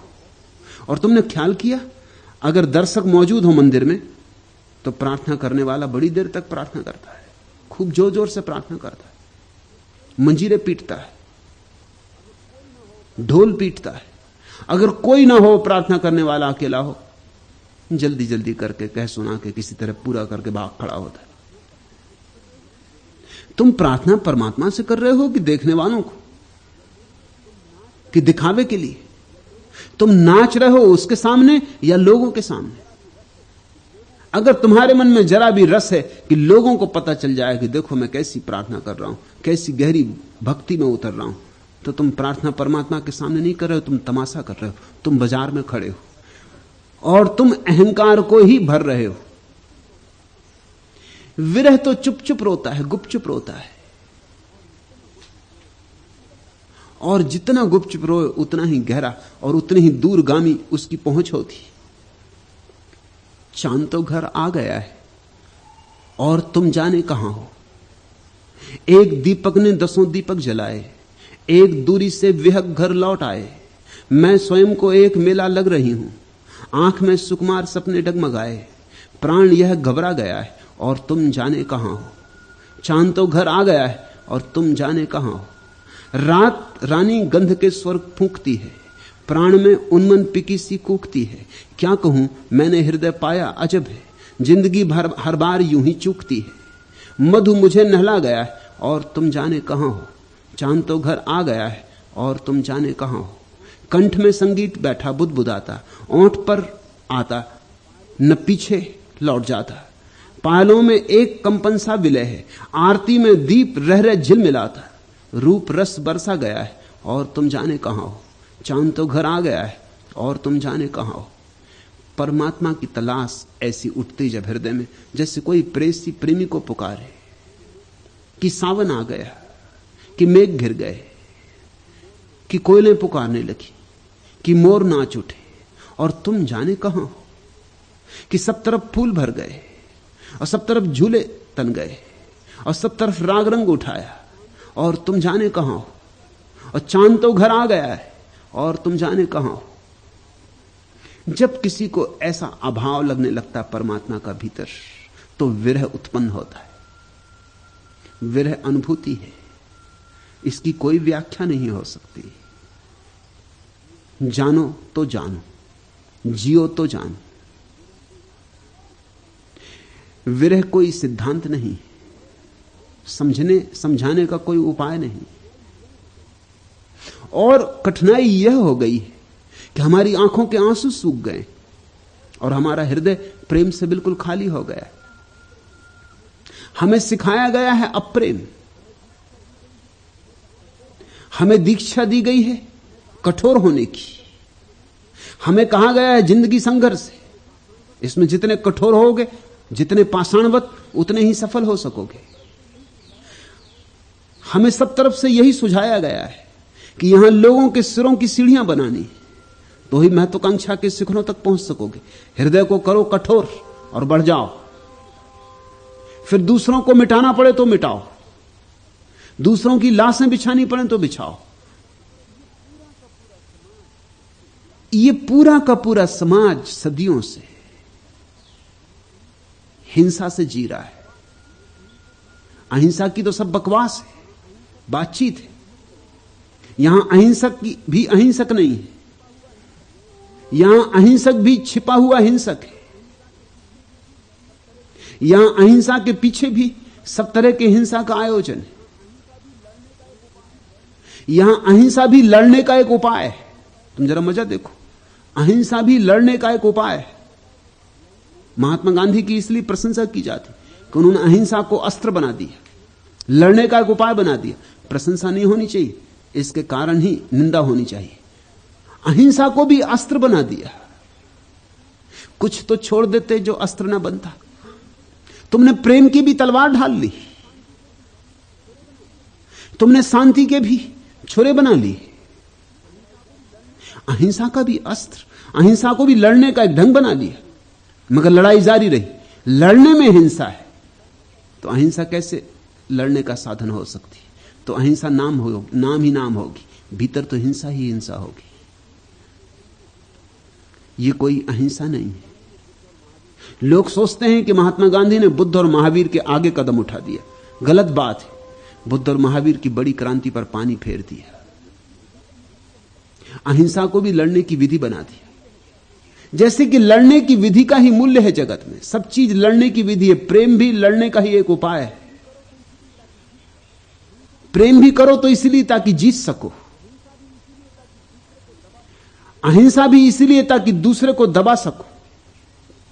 अब एक आदमी अगर तुम्हारे घर के सामने उपवास करके बैठ जाता है कि मैं मर जाऊंगा अगर मेरी न मानी, तो तुम सोचते हो ये अहिंसा है? अगर मेरी न मानी तो मैं मर जाऊंगा। ये तो हिंसा है, ये तो सीधी धमकी है, ये तो ब्लैकमेल है। यह आदमी तो साफ धमकी दे रहा है कि मैं मर जाऊंगा। ये तुम्हारी मनुष्यता को लज्जित करने की कोशिश कर रहा है। ये कह रहा है याद रखो, जिंदगी भर फिर पछताओगे, तुमने ही मुझे मारा। इसी पूना में यह घटना घटी। महात्मा गांधी ने उपवास किया डॉक्टर अंबेडकर के विरोध में, क्योंकि डॉक्टर अंबेडकर चाहते थे कि शूद्रों को, हरिजनों को अलग मताधिकार प्राप्त हो जाए। काश डॉक्टर अंबेडकर जीत गए होते तो आज जो बदतमीजी सारे देश में हो रही वो नहीं होती। अंबेडकर ठीक कहते थे कि जिन हिंदुओं ने इतने दिन तक शूद्रों के साथ अमानवीय व्यवहार किया, उनके साथ हम क्यों रहे? क्या प्रयोजन? जिनके मंदिरों में हम प्रविष्ट नहीं हो सकते, जिनके कुओं से हम पानी नहीं पी सकते, जिनके साथ हम उठ बैठ नहीं सकते, जिन पर हमारी छाया पड़ जाए तो जो अपवित्र हो जाते हैं, उनके साथ हमारे होने का अर्थ क्या है? उन्होंने तो हमें त्याग ही दिया, हम क्यों उन्हें पकड़े रहे? ये बात इतनी सीधी साफ है, इसमें दो मत नहीं हो सकते। लेकिन महात्मा गांधी ने उपवास कर दिया, वो अहिंसक, उन्होंने अहिंसा का युद्ध छेड़ दिया। उन्होंने उपवास कर दिया कि मैं मर जाऊंगा, अनशन कर दूंगा। ये तो बड़ा संघातक हानि हो जाएगी हिंदुओं की। हरिजन तो हिंदू हैं और हिंदू ही रहेंगे। उनका लंबा उपवास, उनका गिरता स्वास्थ्य, अंबेडकर को अंततः झुक जाना पड़ा। अंबेडकर राजी हो गया कि ठीक है, मत दें अलग मताधिकार। और इसको गांधीवादी इतिहासक लिखते हैं अहिंसा की विजय। अभी बड़ी हैरानी की बात, इसमें अहिंसक कौन है? अंबेडकर अहिंसक है। यह देख के कि गांधी मर न जाएं, वो अपनी जिद छोड़ा। इसमें गांधी हिंसक है। उन्होंने अंबेडकर को मजबूर किया हिंसा की धमकी देके कि मैं मर जाऊंगा। इसको थोड़ा समझना, अगर तुम दूसरे को मारने की धमकी दो तो यह हिंसा, और खुद को मारने की धमकी दो तो यह अहिंसा। इसमें भेद कहां है? एक आदमी तुम्हारी छाती पे छुरा रख लेता और कहता निकालो जेब में जो कुछ हो, यह हिंसा। और एक आदमी अपनी छाती पे छुरा रख लेता, वो कहता निकालो जो कुछ जेब में हो, अन्यथा मैं मार लूंगा छुरा। तुम सोचने लगते हो कि 2 रुपट्टी जेब में है, इसके पीछे इस आदमी का मरना, भला चंगा आदमी एक जीवन का खो जाना, तुम 2 रुपए निकाल के दे, भैया तू ले ले, जा, 2 रुपए के पीछे जान मत दे। इसमें कौन अहिंसक है? मैं तुमसे कहता हूं डॉक्टर अंबेडकर अहिंसक है, गांधी नहीं। मगर कौन इसे देखे, कैसे इसे समझा जाए? इसमें लगता है ऐसे अहिंसा की विजय हो गई, अहिंसा हार गई, इसमें हिंसा की विजय हो गई। गांधी हिंसक व्यवहार कर रहे हैं। जो तर्क नहीं दे सकता वो इस तरह के व्यवहार करता है। स्त्रियां सदा से ये करती रही घर में, तुम्हें मालूम है।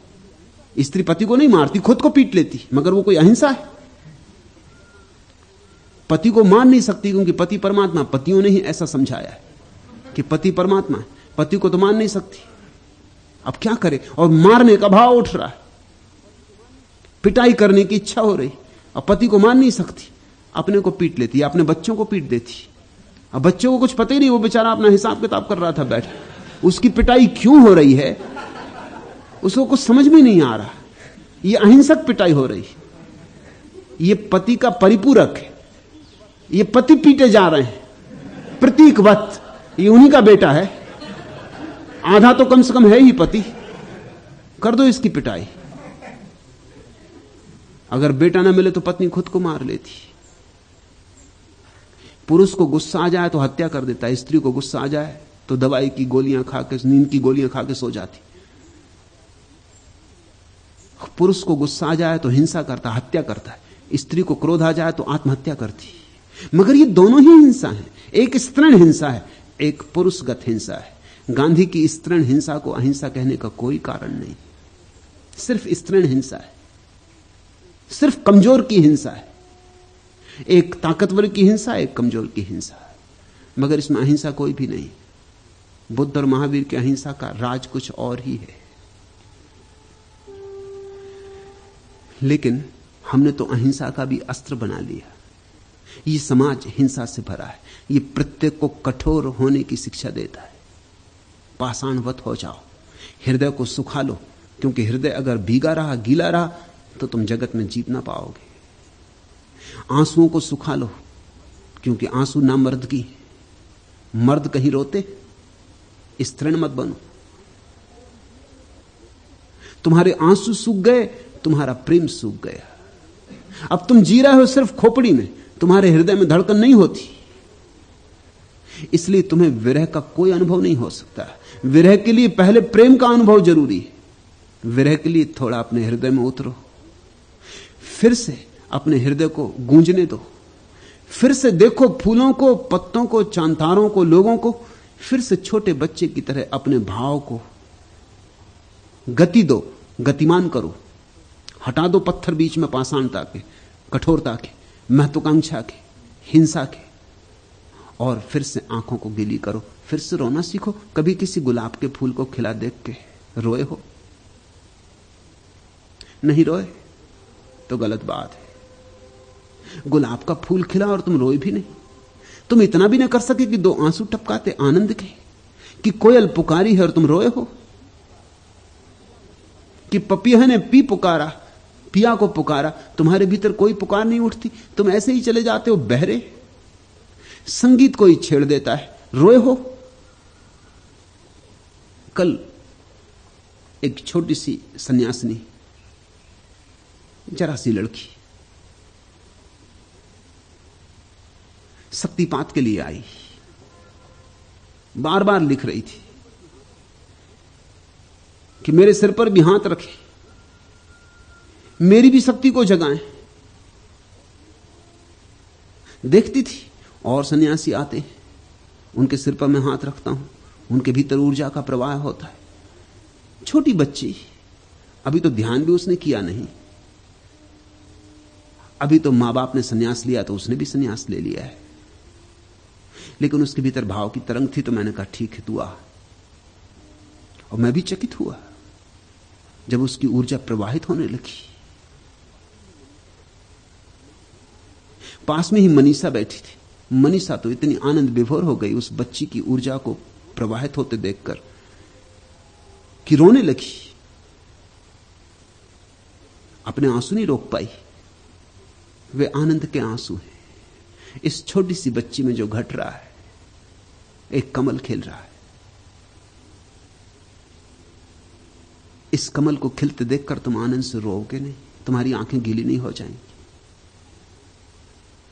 आकाश में उड़ते पक्षी को देखकर तुम्हें अपने भीतर मुक्त होने की कामना नहीं जगती। पिंजड़े में बंद पक्षी को देखकर तुम्हें अपनी स्थिति की याद नहीं आती। किसी रूखे सूखे वृक्ष को देखकर तुम्हें अपना बोध नहीं होता कि ऐसा ही मैं हो गया हूं। तुम कभी अपने लिए रोए हो, दूसरों के लिए रोए हो? तुम्हारे भीतर कभी प्रेम को तुमने बहाव दिया है, प्रवाह दिया है, तो तुम विरह समझ सकोगे। प्रेम को जगाओ। और मैं जानता हूं कि तुम परमात्मा के प्रेम में एकदम नहीं पड़ सकते। तुमने तो अभी पृथ्वी का प्रेम भी नहीं जाना, तुम स्वर्ग का प्रेम कैसे जान पाओगे? इसलिए मैं निरंतर कह रहा हूं कि मेरा संदेश प्रेम का है। पृथ्वी के प्रेम को तो जानो, तो फिर वही प्रेम तुम्हें परमात्मा के प्रेम की तरफ ले चलेगा। अभी तो तुमने प्रेम को जाना ही नहीं। पृथ्वी का प्रेम नहीं जाना, किसी स्त्री का प्रेम नहीं जाना, किसी पुरुष का प्रेम नहीं जाना, किसी मित्र का प्रेम नहीं जाना। प्रेम से वंचित हो तुम कैसे परमात्मा का प्रेम जानोगे?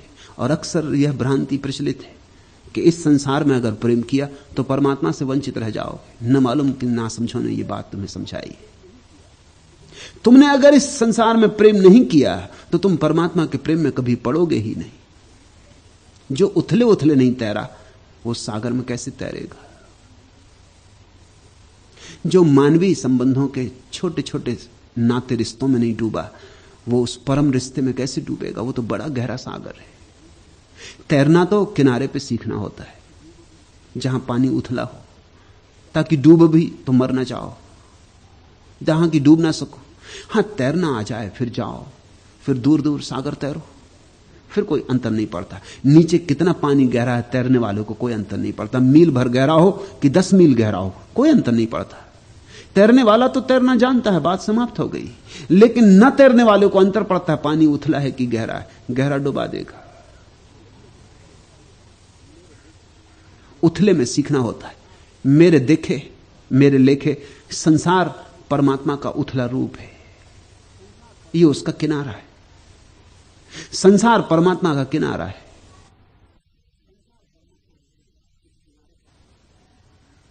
इस किनारे पर थोड़ा तैरो, थोड़ा प्रेम करो।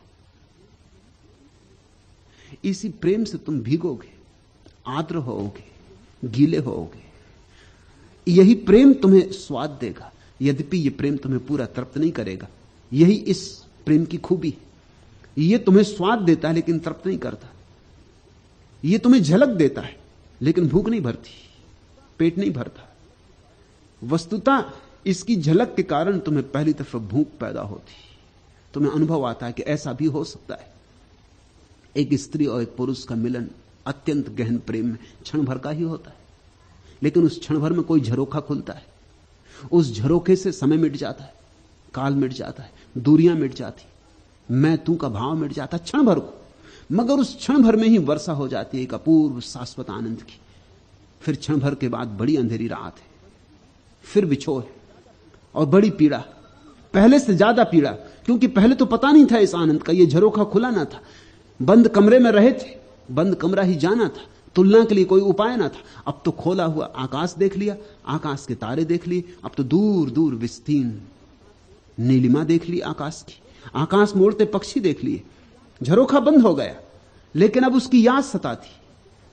अब यह घर तुम्हें ज्यादा दिन कैद में नहीं रख सकेगा। आज नहीं कल तुम पंख पसारोगे, तुम उस झरोखे से उड़ जाओगे। मनुष्यों का प्रेम, पृथ्वी का प्रेम झरोखा खोलता है परमात्मा का। और दोहरी घटना घटती है सामान्य प्रेम में। एक तरफ आनंद के क्षण आते हैं, दूसरी तरफ दुख की, विषाद की घड़ियां आती।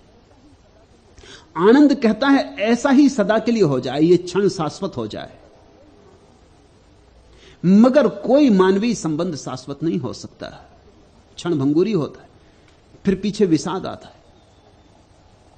तभी तो आदमी समाधि की तलाश में निकलता, उस परम प्यारे की तलाश में निकलता जिससे आलिंगन एक बार हुआ तो हुआ, जिससे मिलन हुआ तो हुआ, सदा के लिए हो गया। मगर जिसने घूंट भर शराब न पी, वो मधुशाला की तलाश में क्यों निकलेगा? इस पृथ्वी की शराब को घूंट भर शराब समझो, ताकि तुम परमात्मा की मधुशाला में जाने के लिए आतुर होने लगो, दीवाने होने लगो। तो तुम्हें प्रेम समझ में आए, विरह समझ में आए, और किसी दिन सौभाग्य की घड़ी में मिलन भी समझ में आए, पर शब्दों से समझने का उपाय नहीं।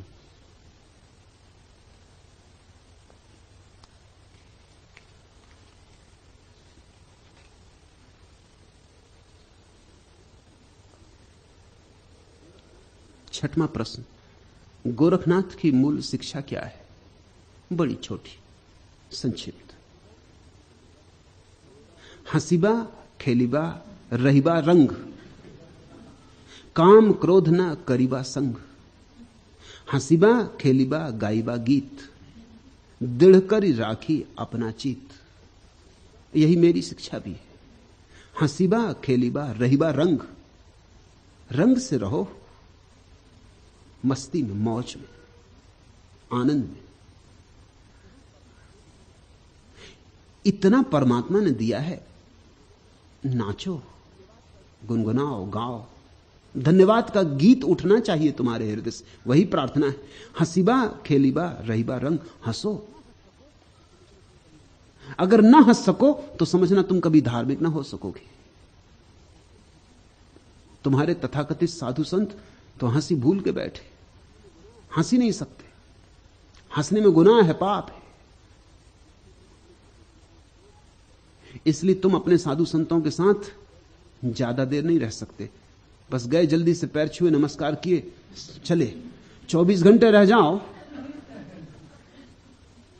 तो तुम्हें कठिनाई पता चले, तुम्हारी भी हंसी छिन जाए। साधु संतों के पास जाके लोग गंभीर हो जाते, साधु संतों के पास जाके लोग अकड़ जाते, रूखे हो जाते, गंभीर, अति गंभीर। हंसी तो गुनाह मालूम होगी। और सुनो, ये परम साधु गोरख क्या कहते? हंसीबा खेलीबा, हंसो और खेलो। जीवन को अभिनय से ज्यादा मत समझो, खेल समझो, लीला समझो। हंसीबा खेलीबा रहीबा रंग, और ऐसे रहो, रंग से रहो। मौज तुम्हारा जीवन हो, मौज तुम्हारी शैली हो। काम क्रोध ना करीबा संग, और तभी तुम पाओगे काम क्रोध अपने से छूटने लगे।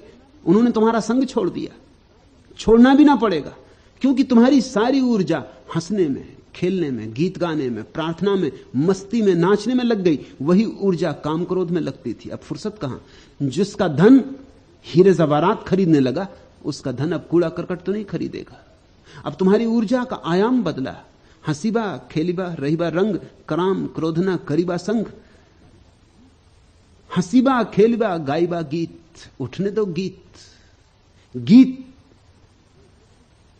तुम्हारी श्वास श्वास में होना चाहिए,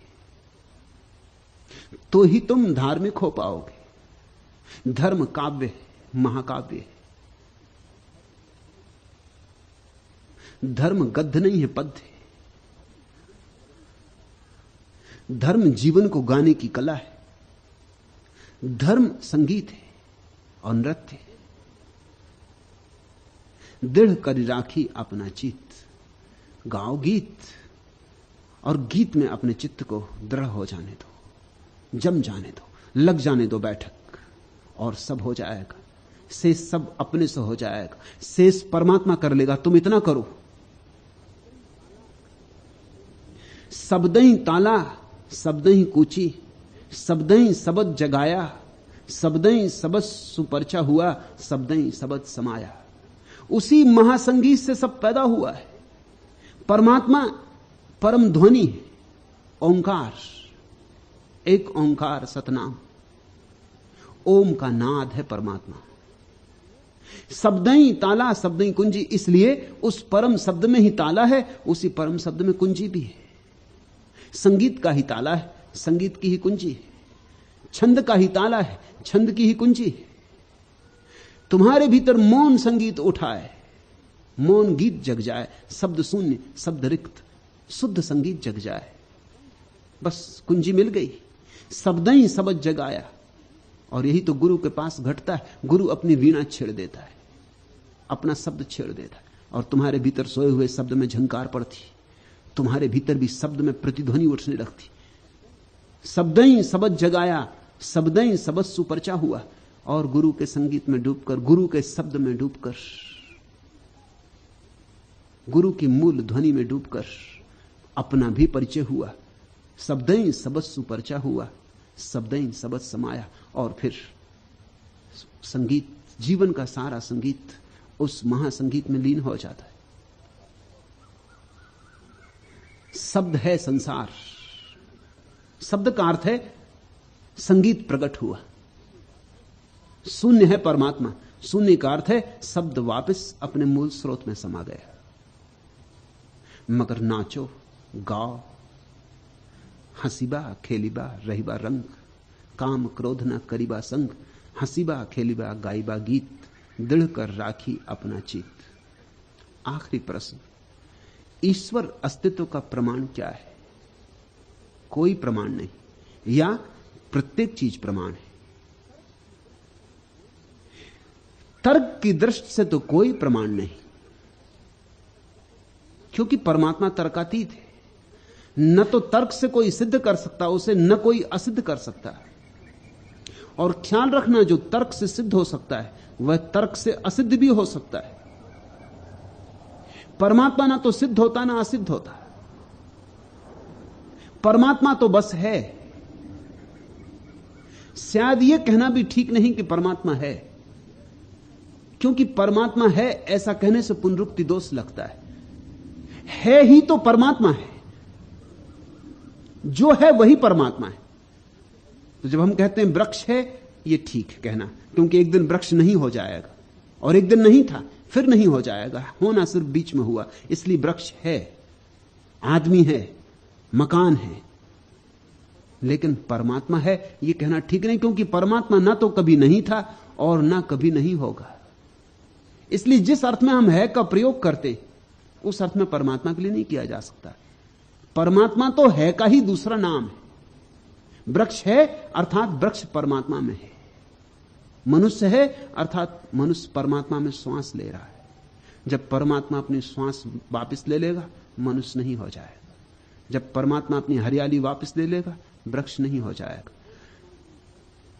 तो एक अर्थ में कोई प्रमाण नहीं, तर्क के अर्थ में, अस्तित्व के अर्थ में उसका ही प्रमाण है सब तरफ। ये खड़े वृक्ष, ये गिरती धूप, ये पक्षियों की आवाज, ये मेरा तुमसे बोलना, ये तुम्हारा यहां चुप मौन आनंद मग्न हो सुनना, ये सब में प्रमाण है। सुनते हो ये आवाज पक्षियों की,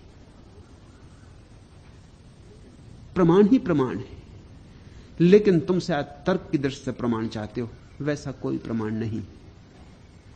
अरे ये किसने बीने फूल, अरे ये किसने बीने सूल, बिछाई किसने ये कलियां, यह किस बंसी की तान कि जिसके स्वर स्वर से लेताल अचानक थिरक उठा जीवन, यह किन अधरों का गान फूटते जिसके वे सुध रागों से उल्लास भरे निर्झर अनगिन, यह कौन अछूता सुमन बीनने जिसका मदिर पराग, भाग आई भ्रमरावलियां प्राण ये किसने बीने सूल, बिछाई किसने ये कलियां, यह कैसी पागल प्यास मांगना जिसने सीखा नहीं, न भी कुछ पाने का उल्लास, यह अजब अनोखी आस खोजती खोकर खोने हेतु, यह अजब अनोखी आस खोजती खोकर खाने हेतु, निराशा में पलता विश्वास, यह कैसी लुटी बहार, खोजती आई जो मधुमास, बन गई मन की रंगरलियां, आह ये किसने बीने सूल, बिछाई किसने ये कलियां। यह किस जीवन का तिमिर, खोजता आया मेरे पास, स्नेह की ज्योति सहज ही घिर। ये किसके सपने वधिर, नहीं जो सुने पराई बात, नित्य आते नैनों में तिर। यह कैसी ज्वाला उठी, जलाने आई है जो आज, प्यार की सत दीपावलियां, बता दो किसने बीने सूल, बिछाई किसने ये कलियां। पूछते हो प्रमाण, अरे ये किसने बीने सूल, बिछाई किसने ये कलियां। कौन रंग रहा है ये रंग, कौन चितेरा, कौन भरता है रंग इंद्रधनुषों में, कौन रंगता है रंग तितलियों के परों में, कौन भरता है गीत कोकिल के कंठों में, कौन तुम्हारे भीतर श्वास ले रहा, कौन तुम्हारे भीतर धड़क रहा, कौन है तुम्हारा जीवन। और तुम पूछते हो प्रमाण परमात्मा का। यह सब परमात्मा है, परमात्मा के अतिरिक्त और कुछ भी नहीं। जो है परमात्मा उसका ही दूसरा नाम है। मैं परमात्मा को और अस्तित्व को अलग अलग नहीं तोड़ता। पुराने धर्मों ने यह भूल की थी, इस भूल का बड़ा दुष्परिणाम हुआ। पुराने धर्म संसार को तोड़ देते हैं परमात्मा से अलग। फिर सवाल उठता है उसका प्रमाण कहां है। स्वाभाविक सवाल है, संसार तो है नहीं परमात्मा, फिर परमात्मा कहां है। फिर अड़चन खड़ी होती, फिर आकाश में हाथ उठाने पड़ते, वे हाथ झूठे। मैं तुमसे कहता हूं परमात्मा अस्तित्व है, इससे पार नहीं, इसी में छिपा है, इसी में गुथा है। यही खोजो, अभी खोजो, तुम पत्ते पत्ते में उसके हस्ताक्षर पाओगे, तुम पत्थर पत्थर में उसे छिपा हुआ पाओगे। जीसस का वचन है, उठाओ पत्थर को और तुम मुझे छिपा पाओगे, तोड़ो लकड़ी को और तुमने मुझे तोड़ दिया। बता दो किसने बीने सूल, बिछाई किसने ये कलियां। और तुम प्रमाण पूछ रहे हो, और प्रमाण देने वाले लोग हुए और उनके सब प्रमाण व्यर्थ हैं। कोई प्रमाण कारगर नहीं। अब तक जितने प्रमाण दिए गए परमात्मा के, सब दो कौड़ी के। जैसे कोई कहता है कि हर चीज को बनाने वाला होना चाहिए, इतना बड़ा जगत तो इसका बनाने वाला कोई होगा, मगर उसका प्रमाण आत्मघात कर लेगा। नास्तिक के सामने जाते ही हाथ पैर उसके लंगड़ा जाएंगे, क्योंकि नास्तिक कहता है अगर हर बनाने वाले का, हर बनाई गई चीज का बनाने वाला होना चाहिए, अगर संसार को बनाने के लिए परमात्मा चाहिए, तो फिर परमात्मा को किसने बनाया। बस उसने अटका दी तुम्हारी फांसी। परमात्मा को किसने बनाया। तुम नाराज होने लगे कि नहीं, परमात्मा को किसी ने नहीं बनाया। तो नास्तिक कहता जब परमात्मा बिना बनाए हो सकता है तो संसार क्यों नहीं हो सकता। टूट गया तर्क, पोचा निकला।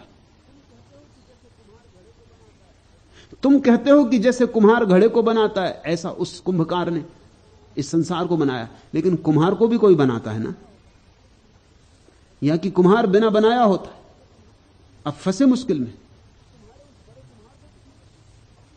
तो तुम्हारे उस बड़े कुम्हार को किसने बनाया। ये प्रमाण कुछ काम नहीं आते। ये बच्चों को समझाने की बातें हैं, इनसे कोई जीवन क्रांतियां नहीं होती। इसलिए मैं प्रमाण नहीं देता, मैं तो अनुभव देता हूं।